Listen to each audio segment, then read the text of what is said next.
Good evening, everyone. I'm McKenna Nobles, and thanks for joining me for Wiregrass Daily News at 6. It was a little bit of a slow day today. I'm just assuming because President's Day, and there were a lot of offices and businesses that were closed. However, we do still have news to get into, so let's go ahead and get started. A 38-year-old man from Dothan died after an ATV accident in Holmes County. According to Florida Highway Patrol troopers, the man was operating an ATV at Muddin 185 Off-Road Adventure Park when the vehicle overturned after hitting a water-filled rut. Now, there was a 39-year-old woman passenger on the ATV as well. However, she did not receive injuries. In Dale County, the sheriff's office is investigating a disturbing video showing a male suspect violently attacking animals. Officials say some footage is about 2 years old, with one video recorded outside of the county. Because of the suspect's age at the time, they will be charged as a juvenile. DCSO is working with other agencies to pursue charges, and they expect to take action tomorrow. Because at the time of the crimes, the person was a juvenile, no further information will be released. Alabama power crews are working nonstop to restore power after severe weather knocked out the power for 238,000 customers. This is an actual photo from this power restoration happening now. Now, high winds caused major damage to the electric grid, and as of this morning, 13,000 customers are still without power. More than 1,600 workers from 11 states are assisting, with full restoration expected by midnight tonight. And of course, officials are warning you, if you live in an area where there are downed trees and power lines, to be very cautious, not to get too close to those power lines, and they are thanking you for your patience as they fix these. Now, something else that happened connected to this, Wiregrass Electric sent a team to central Alabama, the Demopolis area, to assist in power restoration. Getting into today's interview, I got to speak to the co-founder of the Hits for Heroes charity baseball tournament. Now, the tournament does start tomorrow, so she stopped by to give me all of the details about this event. Let's take a look. Tell us about Hits for Heroes. Okay, great. I'm Angela Dunning, the director of Hits for Heroes, one of the co-founders. We started this organization 13 years ago. So we're excited that this is year 13. It started out just to be a baseball event to try to bring the community together as a way to raise awareness of our military, those who have served and those who are serving. So we just thought, what better way than America's favorite pastime, America's heroes, to bring it all together. And then along the way, if we raise some money, that would be great too. And along the way, we've donated over $500,000 to this point to veteran support programs. We started out just supporting, sponsoring care packages to the USO.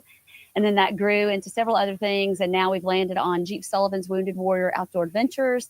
We always donate to them. We always donate to a memorial fund for the Night Stalkers. But again, our biggest push from day one and unto today is just the awareness. So we go to the schools, we go to the team meetings, we have a warrior speak, and we just let them tell their stories. You know, we have a lot of men and women still deployed. We have a lot of men and women back that just aren't the same, and they need support. They need help. So is this what your mission is, kind of helping veterans recover, maybe if they're dealing with mental health issues or physical health issues after they kind of get back? So that's Jeep Sullivan's mission. And then we donate to that. Oh, okay. So you are, Hits for Heroes is to raise money for donating to these missions. Okay. Correct. Awesome. To these other organizations. Yes, that is correct.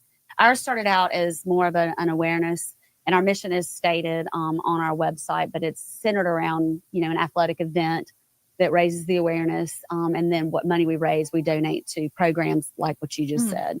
And then also the memorial fund that we donate to. We donate to the Night Stalkers Memorial Fund because they were really important in our very first game. They helped us get motivated and helped us get started with this. And I do just want to say, again, that event does kick off tomorrow, and it's going on until through Saturday, I do believe. And there are quite a few surprises in store. I think one of the things she told me is the person throwing out the first pitch actually played in the tournament 13 years ago when it started. So it's kind of a full circle moment.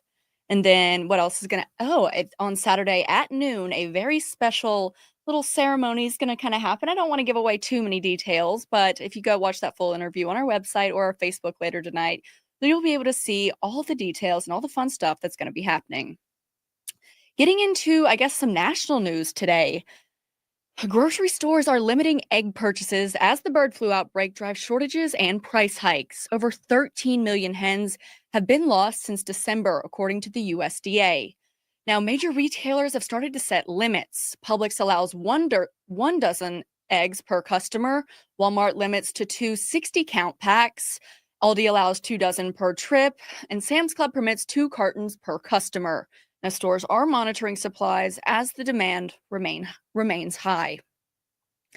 This story, it's kind of a little bit more lighthearted before we get into our weather for the evening. It starts out a little scary, of course, but then a very happy ending.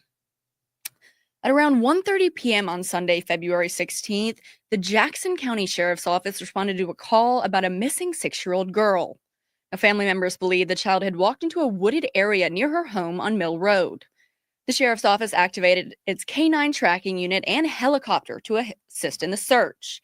And luckily, at approximately 3:45, the child was located by the K9 tracking team several hundred yards into the woods.